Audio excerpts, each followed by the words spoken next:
청소부 주제에 감히 우리와 같은 자리에 앉으려고 해? 네가 여기 왜 왔어? 바닥이나 닦으라고.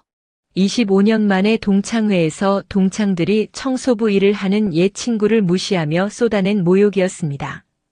하지만 그들이 몰랐죠. 자신들이 업신여기고 있던 그 사람이 바로 대기업 회장의 부인이란 사실을요. 감히 내 아내를 그렇게 대했다고. 전 직원 앞에서 진실이 밝혀진 순간 모든 것이 뒤바뀝니다. 과연 어떤 일이 벌어졌을까요? 시청 전에 구독과 좋아요 꼭 부탁드립니다. 영상 제작에 큰 힘이 됩니다. 강남의 고급 호텔 로비가 화려한 샹들리에와 대리석 바닥으로 빛나고 있었습니다. 25년 만에 동창회를 위해 모인 사람들이 서로 반가운 인사를 나누며 웃음소리가 여기저기서 터져나왔죠. 모두들 성공한 모습으로 명품 옷과 액세서리로 치장하고 있었습니다. 하늘이 호텔 입구로 들어서자 동창들의 시선이 하나둘 그녀에게 집중되기 시작했어요. 간소한 검은색 블라우스와 평범한 바지 차림의 하늘과는 대조적으로 다른 동창들은 모두 화려한 명품 드레스와 정장으로 치장하고 있었습니다. 어머, 하늘이구나.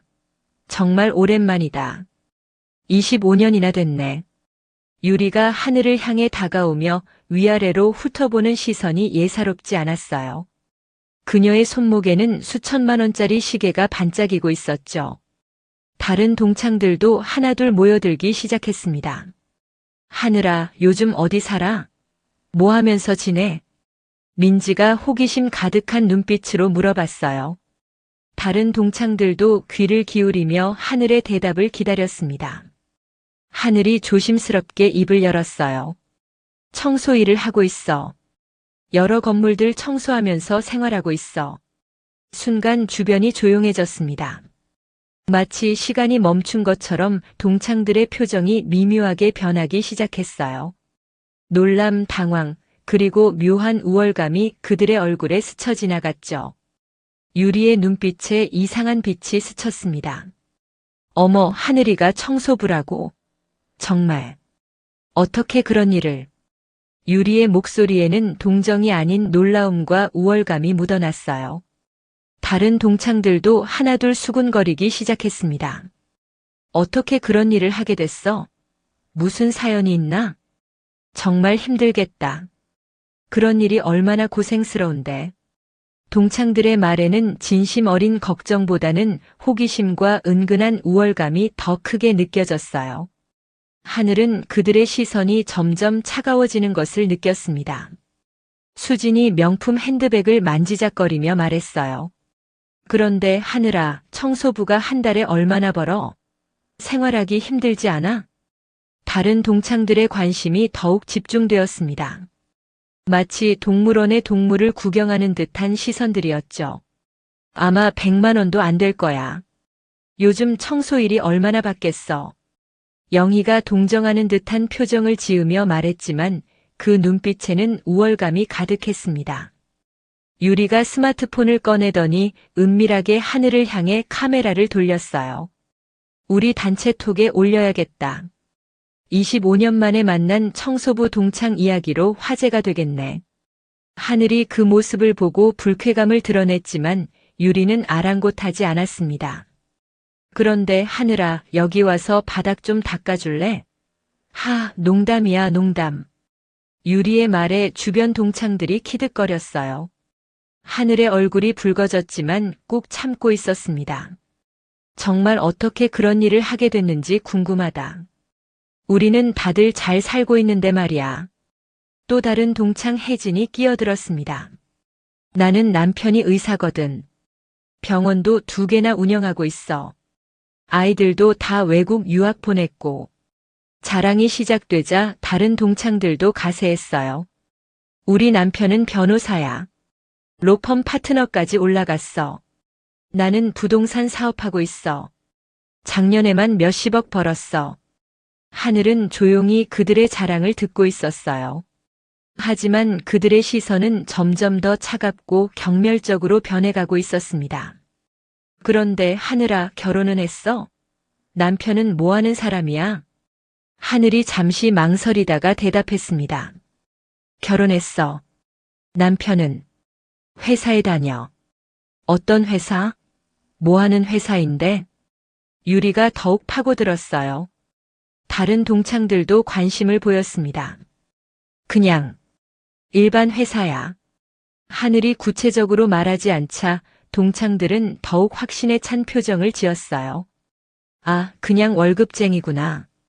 그럼 하늘이가 청소일까지 해야 하는 거네. 생활이 많이 어렵겠다. 정말 안 됐어. 동창들의 가짜 동정이 계속되었습니다. 유리가 다시 한번 스마트폰을 들어 올렸어요. 이런 모습도 찍어둬야겠다. 나중에 우리끼리 볼 때 재미있을 거야. 정말 유리야, 그러지 마. 다른 동창이 말렸지만 진심은 아니었어요. 오히려 재미있다는 듯한 표정이었죠. 괜찮아, 괜찮아. 하늘이도 추억이니까 좋아할 거야. 하늘의 표정이 굳어졌습니다. 25년 전 학창시절에는 이렇지 않았는데 세월이 흐르면서 사람들이 이렇게 변해버렸다는 것이 슬펐어요. 청소부가 한 달에 얼마나 벌어? 100만 원 정도 되나? 우리는 한 달에 몇 천만 원씩 쓰는데. 수진이 명품 가방을 자랑하듯 들어보이며 말했습니다. 이 가방만 해도 500만 원인데 하늘이는 몇 달 일해야 살 수 있겠네. 동창들이 웃음을 터뜨렸어요. 하늘은 그들의 웃음소리가 귀에 아프게 들렸습니다. 그런데 정말 신기하다. 우리 반에서 제일 공부 잘했던 하늘이가 청소부를 하다니. 영희가 고개를 저으며 말했어요. 역시 공부만 잘해서는 안 되나 봐. 인생은 다른 게 중요한 거야. 유리가 더욱 신나서 말했습니다. 맞아. 우리는 다들 좋은 남편 만나서 잘 살고 있잖아. 하늘이만 혼자. 하늘이 참고 있던 화가 치밀어 올랐어요. 하지만 여전히 침묵을 지키고 있었습니다. 청소부 주제에 감히 우리와 같은 자리에 앉으려고 해? 혜진이 노골적으로 말했습니다. 분위기가 점점 험악해지고 있었어요. 하늘은 자신을 바라보는 시선들이 점점 더 차갑고 경멸적으로 변해가는 것을 느꼈죠. 하늘은 그들의 시선을 받으며 속으로 깊은 한숨을 내쉬었습니다. 과거 학창시절에 순수했던 우정은 온데간데 없고 오직 사회적 지위와 경제력만이 그들 사이의 관계를 규정하고 있었죠. 그래도 하늘이는 열심히 살고 있잖아. 청소일도 누군가는 해야 하는 일이고. 민지가 위선적으로 말했지만 그 말투에도 은근한 우월감이 묻어났습니다. 맞아. 우리가 너무 했나? 하지만 정말 충격이야. 하늘이가 이렇게 될 줄은 꿈에도 몰랐어. 하늘의 마음은 복잡했습니다. 동창들의 무시와 조롱을 받으면서도 속으로는 냉소적인 웃음이 나왔어요. 그때 호텔 입구로 한 남성이 들어왔습니다. 단정한 네이비 정장 차림에 명품 시계를 찬 그는 자신감 넘치는 걸음걸이로 유리를 향해 다가왔어요. 여보, 늦어서 미안해. 회사 일이 늦게 끝났어. 태준이 유리의 볼에 가벼운 키스를 하며 사과했습니다. 유리가 반색하며 그의 팔짱을 꼈어요. 애들아, 우리 남편 소개할게. 대한그룹 부장 태준이야. 동창들의 눈빛이 반짝였습니다. 대한그룹이라는 이름이 주는 임팩트가 컸어요. 태준이 정중하게 인사하며 명함을 꺼내 동창들에게 하나씩 나누어 주었습니다. 대한그룹 영업본부 부장 김태준입니다. 아내가 항상 동창들 이야기를 많이 해서 오늘 뵙게 되어 반갑습니다. 동창들이 명함을 받으며 감탄사를 연발했어요. 와, 대한그룹이라고. 정말 대단하네요. 부장님까지 오르시다니. 혜진이 눈을 반짝이며 말했습니다. 부장님이시구나. 유리 정말 복받았다. 대한그룹이면 최고 대기업 중 하나잖아. 수진이 부러워하는 눈빛으로 태준을 바라봤어요. 유리의 어깨가 으쓱해졌습니다. 그녀는 더욱 우쭐해하며 자랑을 늘어놓기 시작했죠. 우리 남편이 한 달에 800만 원씩 벌어와. 보너스까지 합치면 연봉이 1억 넘어. 동창들의 부러워하는 시선이 유리에게 집중되었습니다. 1억이라고? 진짜? 대기업 부장님은 역시 다르네. 영희가 감탄했어요. 그리고 이 가방 봐. 3천만 원짜리야. 우리 남편이 생일 선물로 사준 거라고. 유리가 명품 가방을 들어 올리며 자랑스럽게 보여주었습니다. 동창들이 우아하며 감탄했어요. 3천만 원? 진짜 예쁘다. 나도 하나 갖고 싶어. 그런데 3천만 원이라니 정말 비싸네. 민지가 가방을 만져보며 부러워했습니다. 이건 기본이야. 우리 남편이 명품을 좋아해서 옷장에 명품 가방들이 수십 개야. 유리가 더욱 신이 나서 자랑했어요. 태준도 아내의 자랑에 뿌듯해하며 말했습니다. 아내가 좋아하니까 사주는 거죠. 능력이 되니까 가능한 일이에요. 그의 말에서도 은근한 자부심이 느껴졌어요. 유리의 시선이 다시 하늘에게 향했습니다. 그런데 하늘아, 청소부가 한 달에 얼마나 벌어? 아까 말 안 했잖아. 동창들의 시선이 일제히 하늘에게 집중되었어요. 하늘이 조용히 대답했습니다. 200만 원 정도 벌어. 200만 원? 그래도 생각보다 많네. 정말 힘들겠다. 유리가 과장된 표정으로 동정을 표했어요. 하지만 그 목소리에는 우월감이 가득했습니다. 연봉이 이 가방 하나 값도 안 되는구나. 수진이 끼어들었습니다. 태준도 하늘을 보더니 동정하는 듯한 표정을 지었어요. 청소일이 얼마나 힘든지 알아요. 우리 회사에도 청소하시는 분들이 계시거든요. 그의 말투에는 은근한 우월감이 섞여 있었어요. 그런데 청소부 아주머니들은 대부분 나이가 많으시던데 아직 젊은 나이에 그런 일을 하시다니. 참 안타깝네요. 태준의 말에 동창들이 고개를 끄덕였습니다.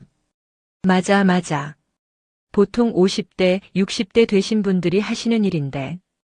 혜진이 맞장구 쳤어요. 하늘이한테는 다른 선택이 없었나 봐. 남편 벌이만으로는 생활이 안 되니까. 영희가 말했습니다. 동창들이 하늘을 바라보며 가짜 동정을 표현했어요. 하늘이 정말 고생 많다. 우리는 집에서 놀고 먹어도 되는데. 우리가 뭔가 도와줘야 하나? 물론 한계는 있겠지만. 하지만 그들의 눈빛에는 진정한 걱정보다는 우월감과 호기심이 더 크게 드러나고 있었어요. 하늘이 태준의 명함을 유심히 바라보았습니다. 대한그룹이라는 회사명이 매우 익숙했죠. 그 순간 하늘의 입가에 미묘한 미소가 스쳤습니다. 유리가 태준의 팔짱을 끼며 더욱 자랑스럽게 말했어요. 우리 남편은 회사에서도 인정받는 직원이야. 회장님께서 직접 칭찬하실 정도로. 정말요? 회장님께서 직접? 민지가 놀라며 물었습니다. 그럼 우리 남편 능력이 얼마나 대단한데. 승진도 계속하고 있어. 태준이 겸손한 척하며 말했어요. 아직 멀었죠. 더 열심히 해야 해요. 회사가 워낙 크고 경쟁도 치열하니까. 하지만 그의 표정에는 자부심이 가득했어요. 그런데 하늘아, 남편분은 어떤 회사에 다닌다고 했지? 태준이 호기심 어린 표정으로 물어봤습니다. 그냥 일반 회사야. 하늘이 여전히 구체적으로 말하지 않자 태준이 더욱 우월감을 느꼈어요. 아, 중소기업이구나. 요즘 중소기업은 정말 힘들죠. 대기업과는 차원이 다르니까. 그의 말에 동창들이 고개를 끄덕였습니다. 맞아. 대기업과 중소기업은 복지부터 연봉까지 정말 다르지. 유리가 다시 한번 하늘을 향해 말했어요. 하늘아, 정말 우리가 뭔가 도와줄 일이 있으면 언제든 말해. 동창들이 키득거렸습니다. 겉으로는 도움을 주겠다고 하지만 실제로는 하늘을 더욱 초라하게 만드는 말들이었죠. 태준이 시계를 보며 말했습니다. 아, 죄송해요. 회사에서 급한 연락이 와서 잠깐 전화 받고 올게요. 그가 자리를 비우자 유리가 더욱 신이 났습니다. 우리 남편 진짜 바빠. 부장이라서 책임져야 할 일이 많거든. 혜진이 부러워하며 말했어요. 정말 부럽다. 우리는 남편 덕분에 편하게 살고 있어. 하늘은 조용히 그들의 대화를 듣고 있었습니다. 마음속으로는 다른 생각을 하고 있었지만 겉으로는 평온함을 유지하고 있었어요. 태준이 돌아와서 말했습니다. 역시 회사 일이네요. 부장이 되니까 더 바빠져요. 유리가 자랑스럽게 대답했어요. 그래도 보람 있잖아. 대한그룹 부장이면 사회적 지위도 높고. 동창들이 모두 부러워하는 눈빛으로 태준 부부를 바라봤습니다. 하늘만 조용히 미소를 짓고 있었어요. 동창회가 끝나고 하늘은 택시를 타고 집으로 향했습니다. 차창 밖으로 강남의 화려한 네온 사인들이 빠르게 지나갔어요. 운전기사가 백미러로 하늘을 힐끗 바라봤습니다. 기사님, 목적지가 바뀌었습니다. 잠실 펜트하우스로 가주세요. 택시기사가 놀란 표정으로 다시 한번 백미러를 봤어요. 간소한 차림의 하늘이 그런 곳에 산다는 것이 믿기지 않는 듯 했습니다. 정말로 펜트하우스로 가시는 거예요? 거기 집값이. 네, 맞습니다. 하늘이 담담하게 대답했어요. 기사는 더 이상 묻지 않고 운전에 집중했습니다. 30분 후 하늘은 최상층 펜트하우스 앞에 서 있었습니다. 엘리베이터에서 내리자마자 보이는 전망이 서울 시내 전체를 내려다볼 수 있을 정도로 웅장했어요. 현관문이 자동으로 열리자 정장 차림의 남성이 나타났습니다. 그의 얼굴에는 따뜻한 미소가 번져 있었어요. 오늘 동창회 어땠어? 많이 기다렸는데 늦었네. 강호가 다정한 표정으로 하늘을 맞이했습니다. 그의 목소리에는 진심 어린 관심과 사랑이 묻어났죠. 생각보다 별로였어. 아니, 정말 실망스러웠어. 하늘이 한숨을 내쉬며 소파에 앉았습니다. 거실의 통유리창 너머로 한강이 반짝이며 흘러가고 있었어요. 강호가 그녀 옆에 앉아 어깨를 감쌌습니다. 무슨 일이 있었는지 자세히 말해봐. 표정을 보니 좋지 않은 일이 있었나 보네. 하늘이 오늘 있었던 일들을 차근차근 설명하기 시작했어요. 동창들의 차가운 시선, 유리의 노골적인 조롱, 그리고 태준의 우월감 넘치는 태도까지 모든 것을 상세하게 말했습니다. 바닥이나 닦으라고 했다고. 청소부 주제에 같은 자리에 앉느냐고도 했고. 강호의 목소리가 점점 낮아졌어요. 평소 온화한 그의 표정이 급격히 굳어지기 시작했습니다. 그런데 그 중에 태준이라는 사람이 있었는데 당신 회사 부장이더라. 강호의 표정이 급격히 변했습니다. 온화했던 눈빛이 차갑게 식어갔어요. 태준이라고? 혹시 김태준 말이야? 네, 영업본부 부장이라고 하던데. 유리라는 동창의 남편이었어. 강호가 주먹을 꽉 쥐었습니다. 그의 얼굴에 분노가 스쳐 지나갔죠. 감히 내 아내를. 내 부하 직원이 감히. 강호의 목소리가 떨렸어요. 하늘이 그의 손을 잡으며 진정시키려 했습니다. 괜찮아. 그냥 넘어가자.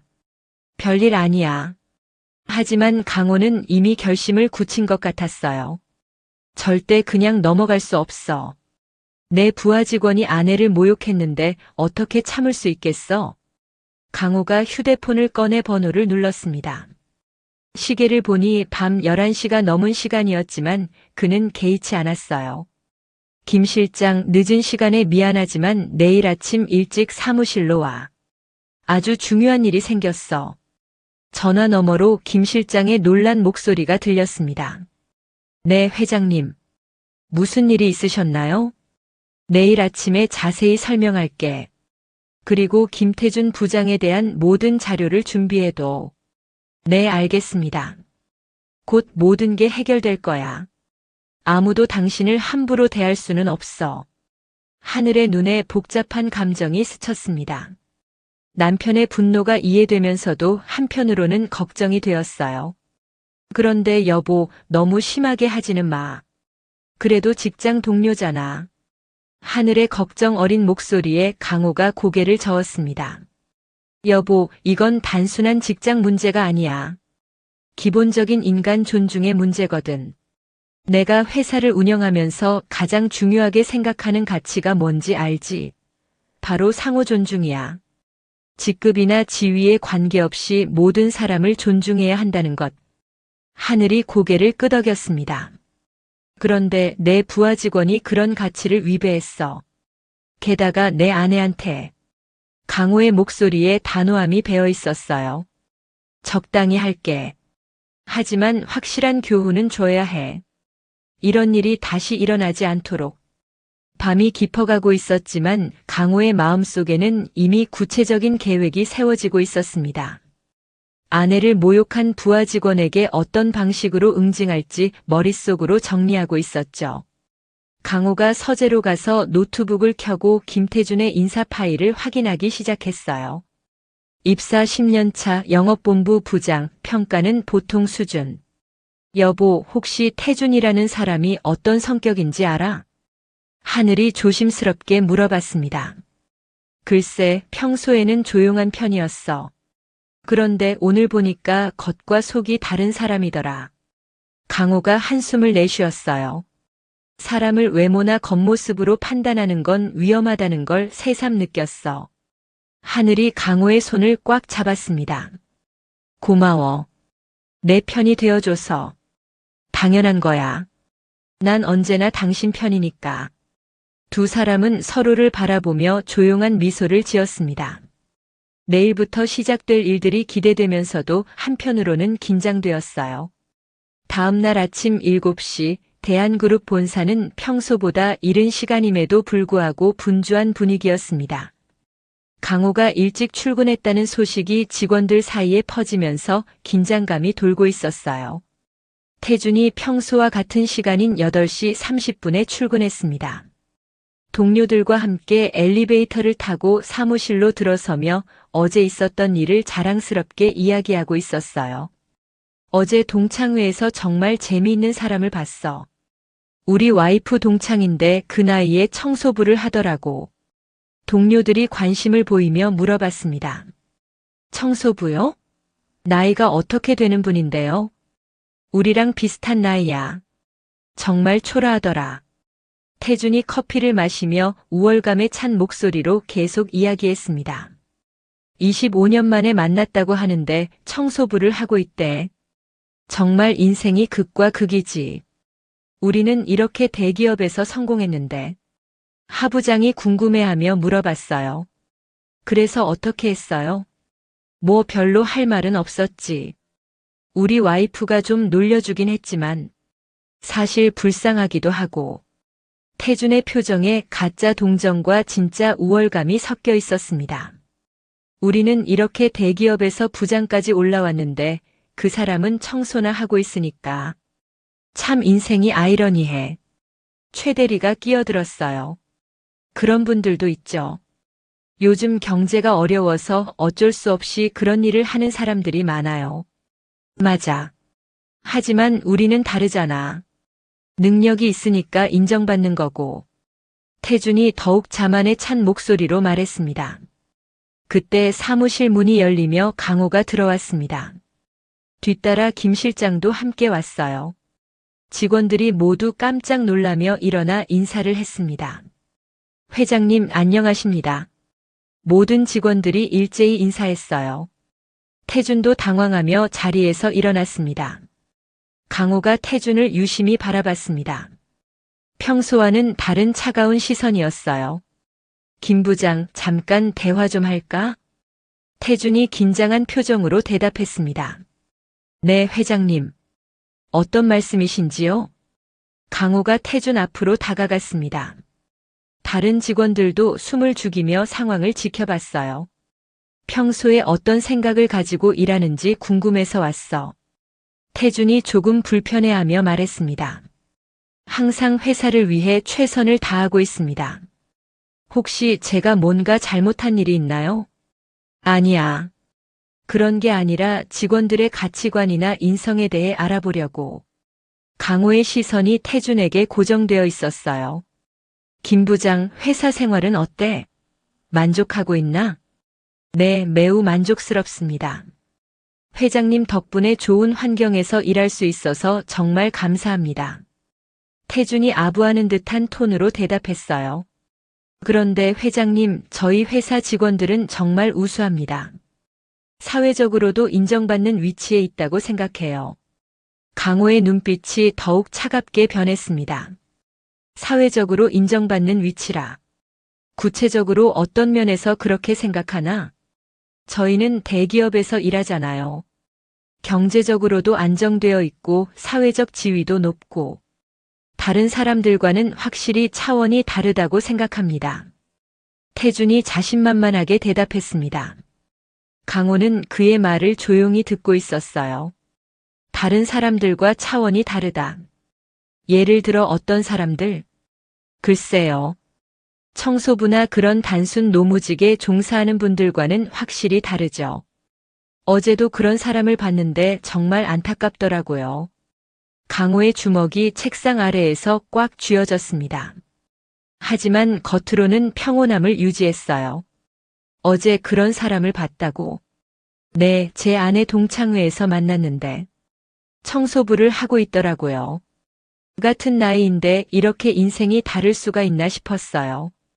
태준이 계속해서 자신의 우월감을 드러냈습니다. 그래서 어떻게 대했나?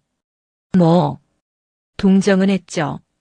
하지만 솔직히 우리와는 다른 세계 사람이라는 생각이 들더라고요. 강호의 표정이 점점 더 굳어졌어요. 다른 세계 사람이라. 그렇게 생각하는구나. 네, 아무래도 사회적 지위나 경제적 능력이 다르니까요. 저희는 이렇게 훌륭한 회사에서 인정받으며 일하고 있잖아요. 태준이 전혀 눈치채지 못하고 계속 말했습니다. 강호가 김 실장을 바라봤어요. 김 실장이 고개를 끄덕이며 무언의 신호를 주고받았습니다. 김 부장, 내일 전체 직원 세미나가 있어. 매우 중요한 내용이니까 꼭 참석해. 네, 알겠습니다. 무슨 내용인지 미리 알 수 있을까요? 내일 가면 알게 될 거야. 아주 흥미로운 내용일 거야. 강호가 돌아서며 마지막으로 태준을 바라봤습니다. 김 부장, 사람은 겉으로 판단하면 안 돼. 명심해. 태준이 고개를 갸우뚱했지만 강호는 이미 사무실을 나가고 있었어요. 강호가 사무실을 나간 후 동료들이 태준에게 몰려들었습니다. 부장님, 회장님이 왜 갑자기 오신 걸까요? 좀 이상하지 않았어요? 글쎄, 뭔가 중요한 일이 있나 보지. 내일 세미나도 있다고 하고. 태준은 강호의 차가운 시선을 기억하며 조금 불안해했지만 곧 그 생각을 떨쳐냈습니다. 별일 아니겠지. 우리가 잘못한 게 있나? 하 부장이 걱정스럽게 말했어요. 그래도 회장님 표정이 좀 이상했던 것 같은데요. 태준이 어깨를 으쓱하며 대답했습니다. 설마 우리 때문이겠어? 다른 부서에 문제가 있나 보지. 그는 자신이 그 문제의 중심에 있다는 것을 전혀 알지 못하고 있었습니다. 강호는 사무실로 돌아가자마자 김 실장을 불렀습니다. 김 실장이 들어오자 강호의 표정은 전날 밤보다도 더욱 굳어 있었어요. 실장, 김태준에 대해 조사한 결과가 어때? 네, 회장님. 밤새 자료를 정리해 왔습니다. 김 실장이 두꺼운 파일을 테이블 위에 올려놓았습니다. 김태준 부장은 입사 10년 차로 영업본부에서 근무하고 있습니다. 성과는 평균 정도고 큰 문제가 될 만한 사항은 표면적으로는 없었습니다. 강호가 파일을 넘기며 자세히 읽어봤어요. 하지만 동료들과의 관계에서는 어떤가? 그 부분을 조사해보니 좀 문제가 있더군요. 후배들이나 하급 직원들에게는 권위적인 태도를 보이는 편입니다. 김 실장이 추가 자료를 꺼내며 설명했어요. 특히 청소 직원들이나 경비 직원들을 대할 때 무시하는 태도를 보인다는 증언이 여러 건 있었습니다. 강호의 표정이 더욱 굳어졌습니다. 역시 그렇구나. 어제 직접 확인해 보니 인성에 심각한 문제가 있어 보이더군. 어떤 일이 있으셨는지 자세히 들어봐도 될까요? 부하 직원이 내 아내를 모욕했다니 이건 절대 용서할 수 없는 일이야. 김 실장의 표정이 급격히 굳어졌습니다. 사모님을 모욕했다고요? 그게 대체 어떤 상황이었습니까? 강호가 어제 하늘에게 들은 이야기를 김 실장에게 상세히 전달했어요. 김 실장이 듣는 내내 분노의 표정을 감추지 못했습니다. 바닥이나 닦으라고 했다고요? 청소부 주제에 감히 같은 자리에 앉느냐고도 했고요. 그래. 그것도 다른 사람들 앞에서 공공연하게 모욕했어. 김 실장이 주먹을 쥐었습니다. 이것은 정말 용서할 수 없는 일입니다. 사모님께서는 얼마나 상처받으셨을까요? 일반적인 징계로는 부족해. 이번 기회에 확실한 교훈을 줘야 해. 강호가 의자에서 일어나 창밖을 바라봤습니다. 서울 시내가 한눈에 내려다 보이는 전망이었어요. 전 직원을 대상으로 특별 세미나를 열겠어. 주제는 직장 내 인성과 상호 존중 문화야. 좋은 생각입니다. 언제 진행하시겠습니까? 내일 오후 2시 대강당에서 전 직원 참석으로 해. 하나도 빠짐없이 모두 참석시켜. 김 실장이 메모하며 물어봤어요. 특별한 준비 사항이 있으신가요? 사모님께서 직접 참석하실 예정이야. 실제 사례를 들어 설명할 계획이거든. 김 실장이 고개를 끄덕였습니다.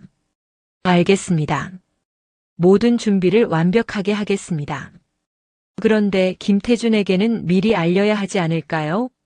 아니야. 김태준에게는 절대 미리 알리지 마. 당일에 깜짝 놀라게 해야 효과가 있을 테니까. 네, 회장님. 극비로 처리하겠습니다. 강호가 다시 자리에 앉으며 계획을 구체화했어요. 이번 기회에 우리 회사 전체 직원들에게도 확실한 메시지를 전달해야겠어. 상대방의 직업이나 지위에 관계없이 기본적인 예의와 존중은 반드시 지켜야 한다는 것을. 김 실장이 동의했습니다. 옳은 말씀입니다. 특히 요즘 같은 세상에는 더욱 중요한 가치라고 생각합니다. 그리고 실장 김태준의 과거 행적도 더 자세히 조사해봐. 이런 일이 처음이 아닐 수도 있거든. 네, 즉시 조사해 보겠습니다. 강호의 눈에 결의가 차올랐습니다. 아내가 당한 모욕을 절대 그냥 넘어갈 수 없었어요. 한편 태준은 여전히 동료들과 함께 어제 있었던 동창회 이야기를 하고 있었습니다. 회장이 다녀간 후에도 전혀 위기감을 느끼지 못하고 있었어요. 정말 웃긴 게 그 청소부 여자가 우리를 보는 눈빛이 이상하더라고. 뭔가 자신만만한 표정이었어. 어떻게 이상했는데요? 뭔가 우리를 무시하는 듯한 느낌? 청소부 주제에 말이야. 동료들이 웃으며 맞장구를 쳤어요. 아마 열등감 때문에 그런 표정을 짓는 거 아닐까요? 자신과 우리를 비교하면서. 그럴 수도 있지. 어쨌든 우리랑은 완전히 다른 인생을 살고 있는 거야. 최 대리가 끼어들었어요. 그런데 부장님, 아까 회장님이 오셨을 때 좀 이상하지 않으셨어요? 뭐가 이상했어? 평소와는 다르게 너무 진지하셨잖아요. 그리고 계속 부장님만 보시는 것 같더라고요. 태준이 조금 불안해하며 대답했습니다. 설마 나 때문이겠어? 내가 뭘 잘못했다고. 하지만 마음 한구석에는 불안감이 자리 잡기 시작했어요. 회장의 차가운 시선이 계속 머릿속에 남아 있었습니다. 그때 하부장이 말했어요. 그런데 내일 세미나가 뭔 내용일까요? 갑자기 전 직원 참석이라니. 글쎄, 연례 행사 아닐까? 인성교육 같은 거. 태준이 대수롭지 않게 말했지만 속으로는 계속 불안했습니다. 강호는 김 실장과 함께 세미나 준비를 위한 세부 계획을 세우고 있었어요. 발표 자료는 어떻게 준비할까요? 실제 사례 중심으로 구성해. 직장 내에서 벌어질 수 있는 차별과 모욕의 사례들을 정리하되 특히 김태준의 행위를 중점적으로 다뤄. 네, 알겠습니다. 그런데 다른 직원들 앞에서 한 사람을 공개적으로 지목하는 것이 괜찮을까요? 이건 개인적인 복수가 아니야. 전체 조직의 문화를 바꾸기 위한 교육이거든. 김태준은 나쁜 사례의 본보기가 되는 거지. 김 실장이 고개를 끄덕였습니다. 그럼 사모님께서는 언제쯤 오실 예정인가요? 세미나 시작 10분 전에 도착하시도록 할게. 너무 일찍 오시면 다른 직원들이 눈치챌 수도 있으니까. 모든 준비가 착착 진행되고 있었습니다. 태주는 자신에게 곧 닥칠 운명에 대해서는 전혀 알지 못한 채 평범한 하루를 보내고 있었어요. 다음 날 아침 대한그룹 전체에 공지사항이 전달되었습니다. 모든 직원들이 출근하자마자 컴퓨터 화면과 휴대폰으로 메시지를 확인했어요. 긴급 공지, 전 직원 대상 특별 세미나 개최, 오늘 오후 2시, 직장 내 인성 교육 및 상호 존중 문화 정착. 태준이 메시지를 보며 동료에게 투덜거렸습니다. 또 이런 교육이야? 정말 시간 낭비네. 할 일도 많은데. 그냥 주기적으로 하는 교육 같은데요. 어쩔 수 없이 가야죠. 하부장이 체념하듯 대답했어요. 그런데 회장님이 직접 진행하신다니 특별한 이유가 있나 봐. 평소에는 외부 강사를 부르는데. 태준이 고개를 갸우뚱했습니다. 어제 우리 부서에 오셨던 것과 관련이 있을까? 뭔가 문제가 있었나? 모르겠어요. 일단 참석해봐야 알겠죠. 어차피 빠질 수도 없고. 다른 부서들도 비슷한 반응이었어요. 갑작스러운 전사 세미나에 대해 궁금해하면서도 별다른 의심은 하지 않았습니다. 점심시간이 되자 강호는 김 실장과 최종 점검을 했습니다. 모든 준비는 완료됐나? 완벽하게 준비했습니다. 대강당 세팅도 끝났고 음향시설 점검도 마쳤습니다. 실제 사례를 중심으로 구성했고 특히 직장 내에서 벌어질 수 있는 차별 행위에 대한 내용을 상세히 담았어요. 강호가 자료를 확인하며 고개를 끄덕였습니다. 좋아. 그런데 혹시 김태준이 눈치챈 것 같지는 않나? 전혀요. 오히려 평소보다 더 태평하게 지내고 있습니다. 아직도 동료들에게 동창회 이야기를 하고 있더라고요. 강호의 표정이 차갑게 굳어졌어요. 끝까지 깨닫지 못하는구나. 그럼 더욱 확실한 충격을 줘야겠어. 1시 30분에 미리 가서 마지막 점검을 하자. 실수가 있어서는 안 돼. 네, 알겠습니다. 한편 하늘은 집에서 세미나 참석을 위해 준비하고 있었습니다. 평소의 간소한 차림과는 전혀 다른 모습이었어요. 고급스러운 네이비 정장에 진주 목걸이, 그리고 은은한 메이크업까지 완벽한 비즈니스 룩을 연출하고 있었습니다. 거울을 보며 마지막 점검을 하던 하늘의 눈에 결의가 서렸어요. 강호가 집으로 전화를 걸어왔어요. 여보, 준비 다 됐어? 응, 거의 다 했어. 그런데 정말 괜찮을까? 하늘의 목소리에 걱정이 묻어 있었습니다. 괜찮아. 이런 식으로라도 확실하게 가르쳐 줘야 해. 다른 직원들도 보고 배울 수 있을 거야.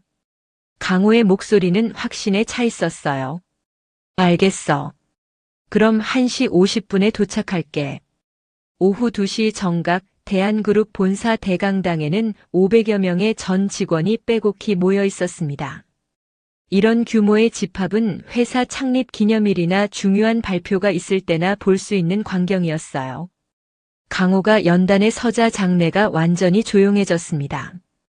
평소 온화한 그의 표정이 오늘은 유독 진지해 보였어요. 여러분, 바쁘신 중에도 참석해주신 모든 직원 여러분께 감사드립니다. 오늘 이 자리를 마련한 이유는 우리가 일상에서 간과하기 쉬운 아주 중요한 가치에 대해 이야기하기 위해서입니다. 직원들이 진지한 표정으로 경청했어요. 태준도 앞자리에서 집중하고 있었습니다. 바로 상호 존중과 기본 예의입니다. 상대방의 직업이나 사회적 지위, 경제적 능력에 관계없이 인간 대 인간으로서 지켜야 할 최소한의 예의 말이죠. 강호의 목소리에 힘이 실렸습니다. 우리는 모두 각자의 역할과 위치에서 최선을 다하고 있습니다. 회장인 저부터 신입사원까지 그리고 우리 회사의 청소를 담당하시는 분들까지 모두가 소중한 일을 하고 있어요. 직원들이 고개를 끄덕이며 공감했습니다. 하지만 안타깝게도 우리 중 일부는 이런 기본적인 가치를 망각하고 있는 것 같습니다. 자신의 위치나 지위를 이용해 다른 사람을 무시하거나 모욕하는 일들이 벌어지고 있어요. 태준이 조금 불편해하는 기색을 보였습니다. 왠지 자신의 이야기 같은 느낌이 들었어요. 오늘은 실제 사례를 통해 이 문제의 심각성을 알아보겠습니다. 바로 어제 일어난 일인데 우리 회사 직원 중 한 명이 관련되어 있는 사건입니다. 장내가 술렁였습니다. 태준의 얼굴이 조금 창백해지기 시작했어요. 그 직원은 자신이 대기업에서 일한다는 이유로 경제적으로 안정되어 있다는 이유로 다른 사람을 무시했습니다. 청소부라는 직업을 가진 여성을 노골적으로 모욕했어요. 태준이 자리에서 움직이기 시작했습니다. 식은땀이 등에서 흘러내렸어요. 바닥이나 닦으라고 했답니다. 청소부 주제에 감히 우리와 같은 자리에 앉느냐고도 했고요. 그것도 25년 만에 만난 동창회에서 말이에요. 태준의 얼굴이 새하얗게 변했습니다. 주변 동료들이 그의 표정 변화를 눈치채기 시작했어요. 강호가 무대 옆을 바라보며 손짓했습니다. 오늘은 그 피해자를 직접 모셨습니다. 특별 게스트를 소개하겠습니다. 하늘이 우아한 모습으로 무대에 올라왔습니다. 어제와는 완전히 다른 모습이었어요. 고급스러운 정장을 입고 자신감 넘치는 걸음걸이로 강호 옆에 섰습니다. 태준의 눈이 동그랗게 커졌어요. 저 여자가 왜 저기 서 있는 거지? 그의 속삭임이 주변 동료들에게 들렸어요. 누구세요? 아시는 분이에요? 어제 본 청소부 여자야. 왜 저기 무대에 서 있는 거지? 태준의 목소리가 떨리기 시작했습니다. 강호가 하늘의 손을 잡으며 직원들을 향해 분명하게 말했습니다. 소개하겠습니다. 제 아내입니다. 순간 대강당이 웅성웅성 술렁였습니다. 500명의 직원들이 모두 놀란 표정을 지었어요. 태준의 얼굴이 새하얗게 변했습니다. 다리에 힘이 빠져 의자에 주저앉았어요. 여러분 중 누군가가 이 사람을 청소부라며 조롱했습니다. 바닥이나 닦으라고 했다고 하네요. 강호의 시선이 정확히 태준에게 고정되었습니다. 청소부 주제에 감히 같은 자리에 앉느냐고도 했고 다른 사람들 앞에서 공공연하게 무시했다고 합니다. 태준이 자리에서 벌떡 일어나려다가 다시 주저앉았어요. 온몸이 떨렸습니다. 설마 회장님 부인이 제가 어제 그의 목소리가 거의 들리지 않을 정도로 작아졌습니다. 그렇습니다. 김태준 부장. 당신이 어제 청소부라며 모욕한 여성이 바로 제 아내입니다. 강호의 목소리가 대강당 전체에 울려 퍼졌어요. 대강당의 모든 시선이 태준에게 집중되었습니다. 500명의 눈빛이 그를 향하고 있었어요. 태준이 떨리는 다리로 일어나며 절망적인 목소리로 외쳤습니다. 죄송합니다. 정말 몰랐습니다. 회장님 부인이신 줄 전혀 몰랐어요.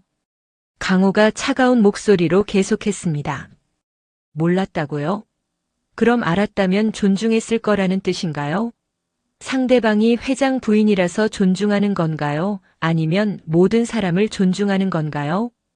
태준이 대답하지 못하고 있었습니다. 입술이 파르르 떨릴 뿐이었어요. 김 부장, 당신은 어제 제 아내에게 뭐라고 했습니까? 직접 말해보세요. 태준이 고개를 푹 숙인 채 대답했습니다. 죄송합니다. 정말 잘못했습니다. 뭐라고 했는지 물어봤습니다. 솔직히 말해보세요. 태준의 목소리가 떨렸어요. 청소부라고. 그리고 바닥이나 닦으라고. 계속하세요. 같은 자리에 앉지 말라고 했습니다. 강호의 표정이 더욱 차갑게 변했어요. 그런 말을 할 때 기분이 어땠나요? 우월감을 느꼈나요? 태준이 대답하지 못했습니다. 주변 동료들이 그를 바라보는 시선이 차가워졌어요. 하늘이 마이크를 받아들고 조용하지만 단호한 목소리로 말했습니다. 저는 결혼 후 평범한 삶을 살고 싶어서 청소 일을 선택했습니다. 남편의 지위나 경제력에 의존하지 않고 제 손으로 일하며 살고 싶었거든요. 그녀의 목소리가 대강당에 울려 퍼졌습니다. 하지만 그것이 다른 사람에게 무시받아도 되는 이유가 될 수는 없습니다. 어떤 직업을 가졌든 어떤 경제적 상황에 있든 모든 사람은 존중받을 권리가 있어요. 직원들이 고개를 끄덕이며 진심으로 공감했어요. 특히 25년 만에 만난 동창회에서 그런 모욕을 당했을 때 정말 인간으로서의 존엄성을 무시당하는 기분이었습니다. 태준이 눈물을 흘리며 무릎을 꿇으려 했어요. 사모님, 정말 죄송합니다. 제발 용서해 주세요. 하지만 하늘은 차가운 표정으로 그를 바라봤습니다. 김태준 씨, 당신은 어제까지만 해도 저를 청소부라며 무시했잖아요. 지금은 회장 부인이라는 걸 알게 되어서야 사과하는 건가요? 태준이 할 말을 잃었어요. 진정한 존중이란 상대방의 지위나 배경을 알기 전에도 보여주는 것입니다. 당신의 사과는 진심이 아니라 두려움에서 나온 것 같네요. 강호가 다시 마이크를 잡았습니다. 여러분, 오늘 이 사례를 통해 우리 모두가 깨달았으면 합니다. 진정한 인격자는 상대방이 누구든지 기본적인 예의를 지키는 사람입니다. 직원들이 모두 진지하게 듣고 있었어요. 우리 회사는 이런 가치를 중요하게 생각합니다. 앞으로 이런 일이 다시는 발생하지 않기를 바랍니다.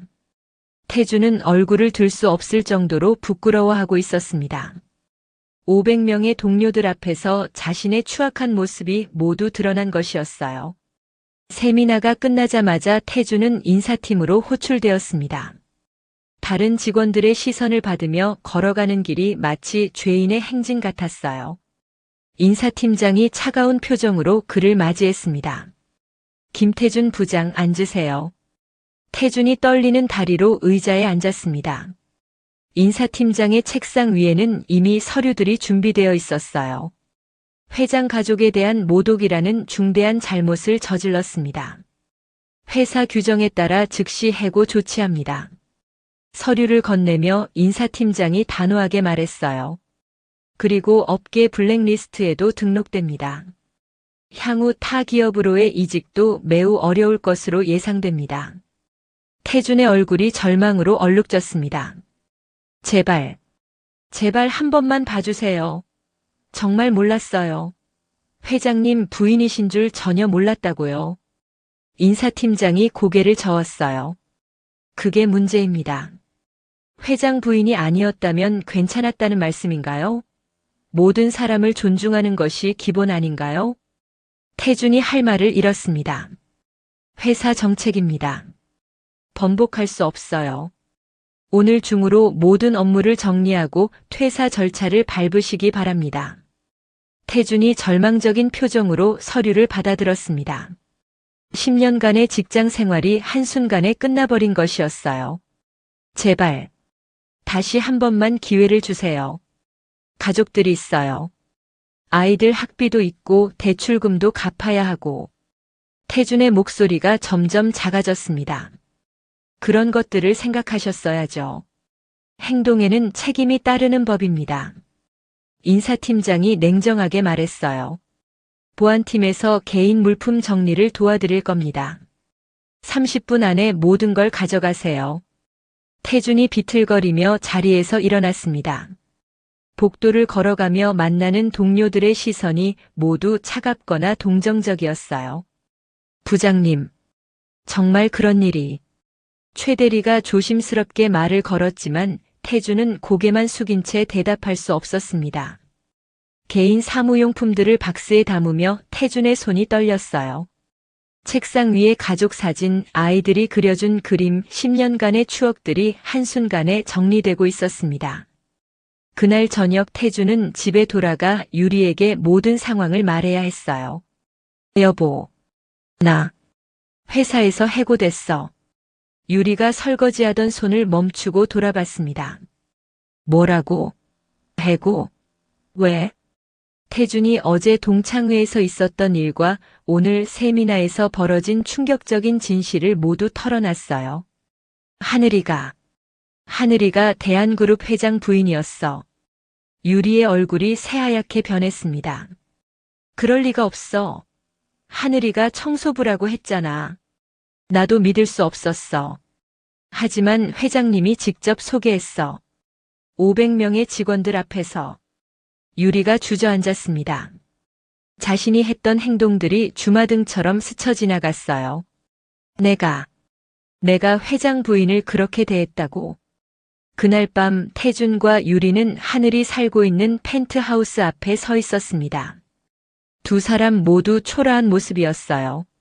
하늘이 현관문을 열자 그들이 동시에 무릎을 꿇었습니다. 사모님, 정말 죄송합니다. 제발 용서해 주세요.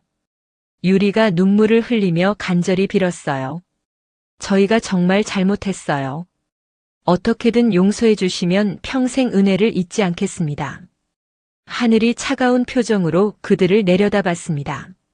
어제까지만 해도 자신을 무시하던 그 사람들이 이제는 자신 앞에 무릎을 꿇고 있었어요. 어제까지만 해도 저를 청소부라며 무시하셨잖아요.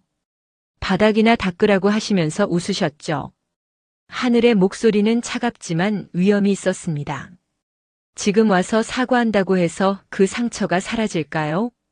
25년 만에 만난 동창회에서 받은 그 모욕이 없었던 일이 될까요? 태준이 더욱 간절하게 빌었습니다. 정말 잘못했습니다. 다시는 그런 일 없을 거예요. 제발 남편분께 한 말씀만. 하지만 하늘의 마음은 이미 굳어 있었어요. 행동에는 책임이 따르는 법이에요. 어제 저를 대하실 때의 그 마음이 진짜 당신들의 모습이었을 거예요. 그때 강호가 현관문 뒤에서 나타났습니다. 여보, 뭔 일이야? 이분들이 사과하러 오셨어요. 강호가 태준 부부를 차갑게 내려다봤어요. 김태준, 어제 내 아내에게 한 말 기억나나? 회장님, 정말 죄송합니다. 제발 다시 한 번만 기회를. 태준이 절망적으로 외쳤어요. 강호가 단호하게 말했습니다. 김태준, 회사에는 인격을 갖춘 직원만 필요합니다. 당신 같은 사람은 우리 조직에 필요 없어요. 태준이 더욱 절망적으로 애원했어요. 회장님, 제발. 저에게는 가족이 있습니다. 아이들도 있고. 그런 소중한 가족이 있으면서 왜 다른 사람의 인격을 모독했나요? 다른 사람도 누군가의 소중한 가족일 텐데. 강호의 말에 태준이 할 말을 잃었어요. 유리가 하늘의 발목을 붙잡으려 했지만 하늘이 한 걸음 물러났습니다. 제발요, 사모님. 저도 잘못했어요. 무시한 것도 잘못이었고. 이제 와서 사모님이라고 부르시는군요. 어제는 청소부라고 하시면서. 하늘의 차가운 목소리에 유리가 더욱 절망했어요. 하지만 강호와 하늘은 이미 돌아서고 있었습니다. 한 달이 지났습니다. 태준 가족의 상황은 급격히 악화되었어요. 해고로 인한 수입 중단은 가장 큰 타격이었습니다. 급여가 사라지자 생활이 순식간에 어려워졌어요. 은행에서 대출 상환 독촉 전화가 끊임없이 걸려왔습니다. 김태준 씨, 이번 달 대출 상환이 연체되었습니다. 즉시 입금해 주세요. 지금 상황이 어려워서 조금만 기다려 주세요. 연체가 계속되면 담보 처분 절차에 들어갈 수밖에 없습니다. 태준의 얼굴이 창백해졌어요. 집까지 잃을 수도 있는 상황이었습니다. 유리는 명품 가방들을 모두 팔아야 했어요. 어제까지만 해도 자랑스러워하던 명품 가방들이 중고품 가게로 향했습니다. 이거 얼마에 팔 수 있을까요? 3천만 원에 산 거라고 하셨는데 중고는 보통 30% 정도밖에 안 돼요. 1,000만 원 정도 생각하시면 될 것 같아요. 1,000만 원이요? 그것밖에 안 된다고요? 명품은 원래 그래요. 새 제품이랑 중고는 가격 차이가 많이 나거든요. 유리의 마음이 무너져 내렸어요. 자신이 그토록 자랑스러워하던 것들이 이렇게 하찮은 가격이 될 줄 몰랐습니다. 아이들은 전학을 가야 했어요. 아빠, 왜 전학을 가야 해? 친구들이랑 헤어지기 싫어. 아들 준호가 눈물을 글썽이며 물어봤습니다. 아빠가 잠깐 일을 못하게 되어서 조금 더 싼 곳으로 이사해야 해. 태준이 아이에게 제대로 설명할 수 없었어요.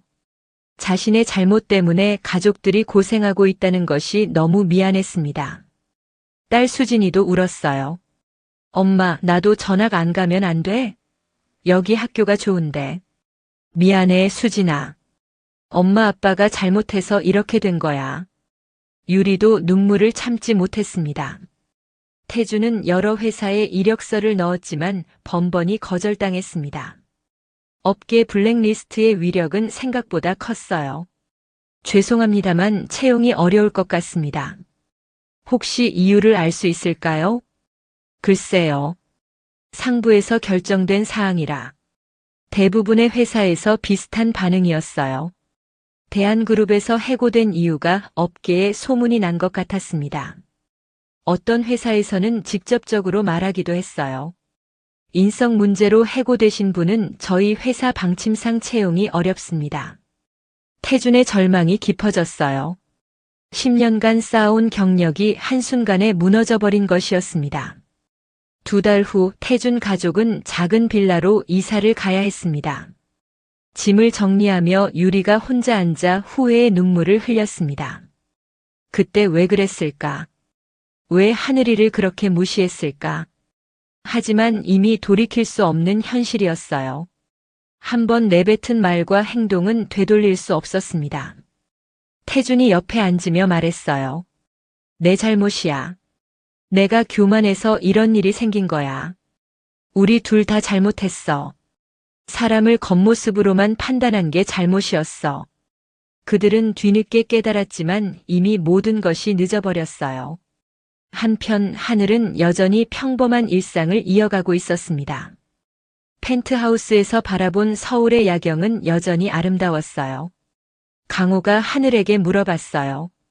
후회하지 않아? 좀 심하게 한 것 같기도 하고. 하늘이 고개를 저었습니다. 아니요. 그들이 선택한 길이에요. 저는 단지 진실을 보여줬을 뿐이에요. 그녀가 창밖을 바라보며 계속 말했어요. 사람의 진짜 모습은 위기에서 나타나는 게 아니라 자신이 우위에 있다고 생각할 때 나타나는 것 같아요. 강호가 고개를 끄덕였습니다. 맞는 말이야. 권력이나 지위가 있을 때 다른 사람을 어떻게 대하는지가 그 사람의 진짜 인격이지. 3개월이 지났습니다. 태주는 여전히 일자리를 찾지 못했어요. 간신히 찾은 것은 작은 회사의 말단 직원 자리뿐이었습니다. 연봉도 예전의 3분의 1 수준이었어요. 첫 출근 날 태주는 지하철을 타고 회사로 향했습니다. 예전에는 자가용으로 출퇴근했는데 이제는 그것도 팔아버려야 했어요. 지하철 안에서 청소하시는 분을 봤습니다. 예전 같았으면 무시했을 텐데 이제는 그분이 존경스럽게 보였어요. 모든 일에는 가치가 있고 모든 사람은 존중받을 자격이 있다는 것을 이제야 깨달았습니다. 새 회사에서도 태주는 조심스럽게 행동했어요. 누구에게든 존댓말을 하고 청소하시는 분들께도 정중하게 인사했습니다. 어느 날 길에서 우연히 하늘을 마주쳤습니다. 하늘은 여전히 간소한 차림으로 청소 일을 하고 있었어요. 태준이 조심스럽게 다가가 고개를 숙였습니다. 사모님, 정말 죄송했습니다. 하늘이 잠시 작업을 멈추고 그를 바라봤어요. 이제 조금은 깨달으셨나 보네요. 네. 너무 늦었지만 정말 잘못 생각했었어요. 하늘이 작은 미소를 지었습니다. 사람은 언제든 변할 수 있어요. 중요한 건 진정으로 깨닫고 실천하는 거죠. 태준이 깊게 고개를 숙였어요. 앞으로는 모든 사람을 존중하며 살겠습니다. 하늘이 고개를 끄덕이며 다시 일을 시작했습니다. 태준은 그 모습을 잠시 바라보다가 조용히 자리를 떠났어요. 그날 이후 태준은 진정으로 변했습니다. 과거의 교만함을 버리고 겸손한 마음으로 살아가기 시작했어요. 유리도 마찬가지였습니다. 명품에 대한 집착을 버리고 검소하게 살면서도 다른 사람들을 진심으로 대하기 시작했어요. 그들의 아이들도 부모의 변화를 보며 올바른 가치관을 배워갔습니다. 1년이 지난 후 태주는 작은 회사에서 인정받는 직원이 되었어요. 비록 예전만큼의 지위나 연봉은 아니었지만 동료들로부터 신뢰받는 사람이 되었습니다. 어느 날 회사에서 청소하시는 할머니가 넘어지셨을 때 태준이 가장 먼저 달려가 도와드렸어요. 할머니 괜찮으세요? 어디 다치신 곳은 없으세요? 고맙네, 젊은이. 요즘 이런 사람 보기 힘든데. 할머니의 말에 태준이 부끄러워했습니다. 예전의 자신을 생각하니 얼굴이 뜨거워졌어요. 권력과 지위는 하루아침에 바뀔 수 있지만 인간의 품격과 인성은 그 사람의 진짜 가치를 보여주는 거울이었습니다. 태준과 유리는 그 사실을 너무 늦게 깨달았지만 그래도 깨달았다는 것에 감사해야 했어요. 하늘과 강호는 여전히 행복한 삶을 살고 있었습니다. 하늘은 계속해서 청소 일을 하며 평범한 삶을 즐기고 있었고 강호는 그런 아내를 자랑스러워했어요. 진정한 부는 돈이나 지위가 아니라 서로를 존중하고 사랑하는 마음에서 나온다는 것을 그들은 알고 있었습니다. 겉으로 보이는 모습만으로는 그 사람을 알 수 없었고 누구든지 똑같이 예의를 지켜 대해야 한다는 것을 이번 일로 모두가 배웠습니다. 상대방이 어떤 일을 하든 어떤 옷을 입고 있든 관계없이 기본적인 예의만큼은 지켜야 하는 것이 당연한 일이었습니다. 결국 사람은 누구든지 존중받을 자격이 있고 상대방의 직업이나 모습만 보고 판단해서는 안 된다는 진리를 모두가 깨달았습니다. 오늘 이야기가 좋으셨다면 구독과 좋아요, 알람 설정 잊지 마시고 소중한 댓글 하나가 큰 힘이 됩니다. 시청해주셔서 진심으로 감사드립니다.